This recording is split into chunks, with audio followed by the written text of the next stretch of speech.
ఓం శ్రీమాత్రే నమః. శనివారం నాకు కొంచెం పని ఉండి బెంగుళూరులో బసవనగుడి ఏరియాకి వెళ్ళాను. ఆ ఏరియాలో నేను నడుస్తూ వెళ్తున్నప్పుడు నాకు రోడ్డు మీదకే శ్రీ రేణుకా ఎల్లమ్మ దేవస్థానం కనిపించిందనమాట.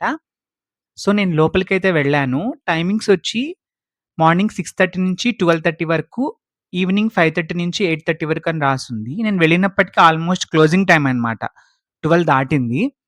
సో, ఎక్కువ మంది భక్తులు కూడా లేరు. కానీ ప్రాంగణం అయితే విశాలంగా ఉంది. కొంచెం రెనోవేషన్ జరుగుతున్నట్టు అనిపించిందనమాట టెంపుల్ చూడంగానే. వినాయకుడు, సుబ్రహ్మణ్య స్వామి ఉన్నారు బయట ఫస్ట్ ఎంట్రన్స్‌లోనే. తర్వాత కొంచెమంతా తాపడమంతా పాలరాతితో చేసినట్టుంది ఫ్లోరింగ్. తర్వాత అమ్మవారు మనకి రేణుకా ఎల్లమ్మ అమ్మవారు ఇలా దర్శనమిస్తారనమాట. ప్రత్యేకంగా అలంకారం అయితే చేశారు. సర్వమంగళ మాంగళ్యే శివే సర్వార్థ సాధికే శరణ్యే త్ర్యంబకే దేవి నారాయణి నమోస్తుతే అంటాం కదా! అక్కడ దేవి అనే ప్లేస్‌లో ఇక్కడ రేణుకా ఎల్లమ్మ, రేణుకా పరమేశ్వరి అని పెట్టారనమాట మంత్రము. మనకు రేణుకా అమ్మవారి కథ వింటే డిఫరెంట్ వెర్షన్స్ ఉంటాయన్నమాట. మోస్ట్ పాపులర్ వెర్షన్ ఏంటంటే పరశురాముడు జమదగ్ని రేణుకల కుమారుడని ఒకానొక సందర్భంలో రేణుకాదేవి తలను పరశురాముడు నరకాల్సొస్తుందన్నమాట. అంటే తన తల్లి శిరస్సును పరశురాముడు ఖండించాల్సినటువంటి అవసరం వస్తుంది. అది జరిగిన తర్వాత మళ్ళీ ఆమె పునరుజ్జీవితం అయిందని ఒక కథ. ఆమె ఆదిశక్తి అంశగా అవతరించింది భూమి మీద అని ఒక వెర్షన్ ఉంది. దాన్ని క్యాస్ట్ హైరార్చీలో 2, 3 స్టోరీస్ ఉంటాయన్నమాట. తన తల అనేది కొన్ని క్యాస్ట్‌లకు చెందిన ఏరియాలో ఉంటుందని, అక్కడ వాళ్ళు ఆమెని ప్రధాన దేవతగా పూజిస్తారు. అలాగే మాతంగి అంశగా కూడా ఈ అమ్మవారిని పూజించే ఆచారం ఉంది. ఇంకొక ఇంట్రెస్టింగ్ పాయింట్ ఏందంటే, మన రాయచోటి వీరభద్ర స్వామి ఆలయంలో కూడా మూల విరాట్‌కు దగ్గరలో గణపతికి అపోజిట్‌లో రేణుకా ఎల్లమ్మ అమ్మవారు ఉంటారనమాట. తెలంగాణ అంతా కూడా ఈ రేణుకా ఎల్లమ్మ అమ్మవారి ఆరాధన అనేది ఎక్కువగా ఉంటుంది. నేను కర్ణాటకలో కూడా దీన్ని గమనించినప్పుడు నాకేమనిపించిందంటే, రాయచోటి వీరభద్ర స్వామి ఆలయాన్ని డెవలప్ చేసినప్పుడు కాకతీయ రాజులు అక్కడి నుంచి రేణుకా ఎల్లమ్మ ఆరాధనని ఇక్కడ పెట్టుండొచ్చు రాయచోటిలో. అలాగే మనకు కర్ణాటకాంధ్ర చక్రవర్తి అంటాం కదా! శ్రీకృష్ణదేవరాయల కాలంలో. ఇద్దరం కలిసే ఉన్నాం కదా! కర్ణాటక, ఆంధ్ర. అప్పుడు కూడా రేణుకా ఎల్లమ్మ ఆరాధన అనేది ఆంధ్రాలో కూడా ఉండుండొచ్చు. అందుకే రిప్రజెంట్ చేశారనిపించింది వీరభద్ర స్వామి గుడిలో. అమ్మవారిని శక్తి స్వరూపంగా చాలా మంది కొలుస్తారు. కాకపోతే శైవ, వైష్ణవ, శాక్తేయ సాంప్రదాయాల్లో డిఫరెంట్‌గా కొలుస్తారనమాట. అమ్మవారిని డిఫరెంట్ పేర్లతో కొలుస్తారు. ఇది మనకు నార్త్ ఇండియాలో కూడా కనిపిస్తుంది అమ్మవారిని. అమ్మవారిని యోగ విద్యా దేవతగా కూడా కొలుస్తారు. ఇక్కడ మెయిన్ ఈ టెంపుల్ నేను గమనించిందేంటంటే, పరశురాముడి వృత్తాంతమే మెయిన్‌గా ఈ టెంపుల్ ఉన్నట్టు కనిపించింది.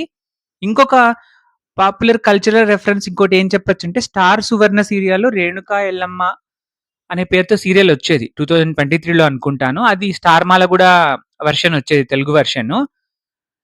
ఇంకొక విషయం నేను గమనించిందేంటంటే, నేను తిరుపతిలో ఆహ్, రేణిగుంట ఏరియాలో ఉన్నాను కదా! అక్కడ గుత్తివారిపల్లి ఆ ఏరియాలో ఉన్నాను నేను. అప్పుడు ఒక 1 ఇయర్ అక్కడ స్టే చేశాననమాట నేను. ఆ ఏరియాలో గ్రామ దేవత పేరుతో జరిగే సంబరంలో పరశురాముడి కథను ఎక్కువగా చెప్తారు. అంటే డిఫరెంట్ ఊర్లల్లో కూడా ఈ రేణుకా పరమేశ్వరి అమ్మవారిని వేరు వేరు పేర్లతో చెప్పడం ఒకటి.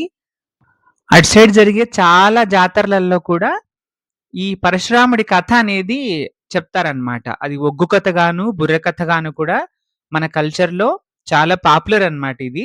కాకపోతే ఒక్కో ఏరియాలో ఒక్కోలా ఉండడం వల్ల ఇది కరెక్ట్ రెఫరెన్స్ అని చెప్పలేమన్నమాట. అది కొన్ని క్యాస్ట్‌ల వాళ్ళు అమ్మవారిని ఒకలా ఓన్ చేసుకున్నారు.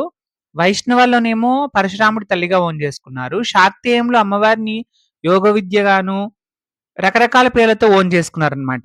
ఏమైనా అమ్మవారు రేణుక పరమేశ్వరి శక్తి స్వరూపము. ఈ టెంపుల్ అయితే బసవన్న గుడిలో ఉంది. నేను చూశాను. తర్వాతేంటంటే, ఈ టెంపుల్ ఆవరణ చాలా ప్రశాంతంగా అనిపిచ్చింది. ఇక క్లోజింగ్ టైమ్ గాబట్టి వాళ్ళు నన్ను తొందరగా అన్నట్టు తొందరబెట్టారు నన్ను. నేనింకా ప్రదక్షిణలు చేసుకుంటూ రావి చెట్టు చాలా పెద్దది కనిపిచ్చింది. రావి చెట్టు, ఇంకో చెట్టు కలిసున్నట్టు ప్రాంగణంలో ఉందనమాట. అక్కడైతే లెక్కలేనన్ని నాగశిలలున్నాయి. డిఫరెంట్ ఆకృతుల్లో. అంటే నేను ఆంధ్రాలో చూసిన దానికన్నా కొద్దిగా డిఫరెంట్‌గా ఉన్నాయన్నమాట ఇవి. ఆ డిఫరెన్స్ నేను డైరెక్ట్ మీకు చెప్పలేను. ఎందుకంటే అది డైరెక్ట్ చూసినప్పుడు శిల్పం స్ట్రక్చర్ సేమ్‌గా అనిపించొచ్చు. కానీ ఎక్స్‌ప్రెషన్ వే గాని, మామూలుగా మనవన్నీ కూడా కన్నులు తయారవుతాయంటాం కదా! మన విగ్రహాలన్నీ అటు సైడ్‌వి. ఇక్కడ మరి ఎక్కడి నుంచి తయారయ్యాయో నేనది గెస్ చేయలేకపోయాను ఒకటి. తర్వాత రూపం గూడా కొద్దిగా డిఫరెన్స్ ఉంది అక్కడికి, ఇక్కడికి. మిగతా టెంపుల్స్ చూసినప్పుడు నేను మీకు చెప్తాను. అది క్లారిటీ వస్తదనమాట నాకు. చూడగా క్లారిటీ వస్తది గదా! మనకి. తర్వాత రావి చెట్టు దగ్గర గూడా దీపారాధన అనేది గమనిచ్చాను. రావి చెట్టు ప్రదక్షిణలు చేసుకున్నాను.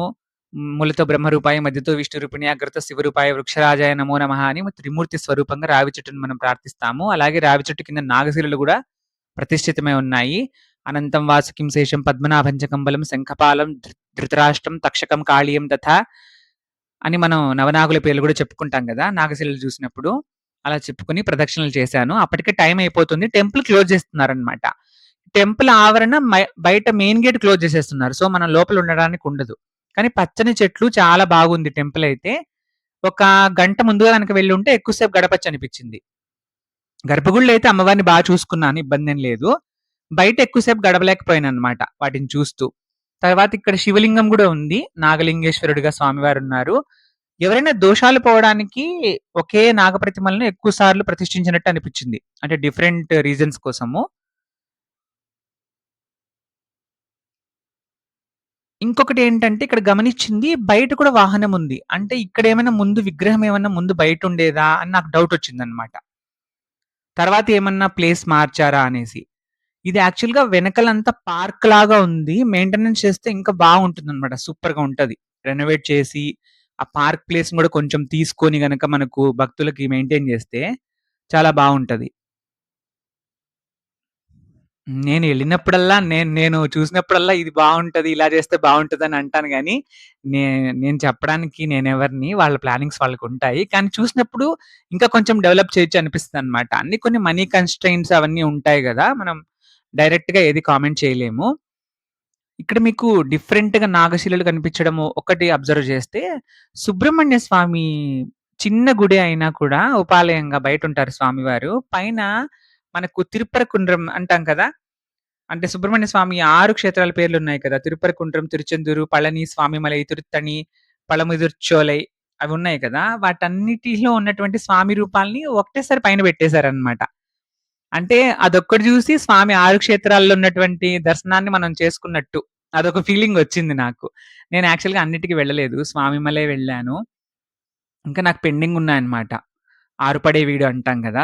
సుబ్రహ్మణ్య స్వామిది. అలాగే పక్కన వినాయకుడిది గూడా ఉన్నాడు. ఇవి ఆల్రెడీ క్లోజ్ చేసున్నారు. నేను వెళ్ళిందే 12 తర్వాత.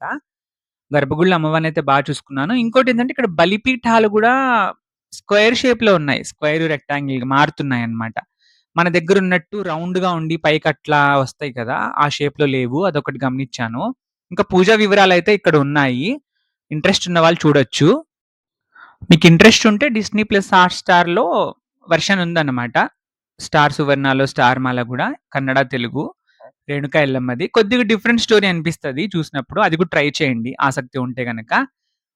ఈ వీడియో మీకు నచ్చితే లైక్ చేసి, షేర్ చేయండి, హైప్ చేయండి. ఇలాంటి వీడియోల కోసం మరిన్ని వీడియోల కోసం ఈ ఛానెల్‌ని సబ్స్క్రైబ్ చేయండి. మీ అభిప్రాయాన్ని కామెంట్ సెక్షన్‌లో తెలియజేయండి. ఓం శ్రీమాత్రే నమః! రేణుకా పరమేశ్వరీ దేవి కృపా కటాక్ష ప్రాప్తిరస్తు.